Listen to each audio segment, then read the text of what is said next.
Things are beginning to return to normal, or what will pass for normal, now that Irene's on by from the Bahamas after it pounded that sprawling island chain of the Commonwealth today. Today, Bahamian authorities began to address damage that was caused by Irene, and some areas were said to have lost entire settlements and homes that were just wiped out by winds over 100 miles per hour.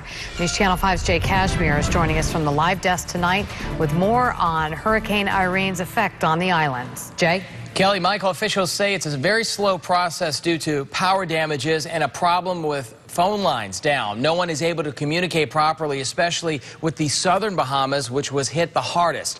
According to preliminary reports, the Prime Minister of the Bahamas says there were no major injuries or deaths. But he added that they would not know the full extent of damage from the Category 3 storm until it is completely clear of the islands.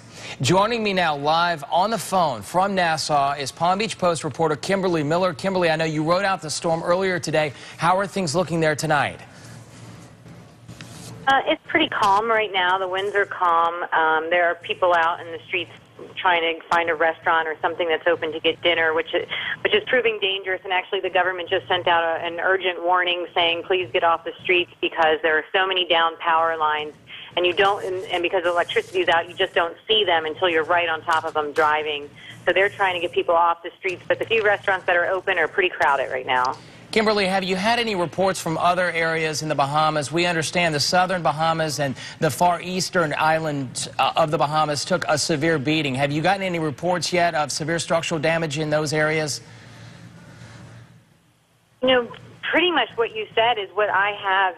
I tried to press the National Emergency Management Agency earlier today for some more details out of Crooked Island, where the 600 or so residents, and we heard that small settlement was 90% of it was gone, and they just didn't have it. And the administrator expressed some frustration of his own in not being able to reach those islands. So I think families are worried right now. They're not able to get through either. All right, Kimberly Miller in Nassau in the Bahamas. She wrote out the storm earlier today. Kimberly, thanks so much for talking to us tonight and spending some time.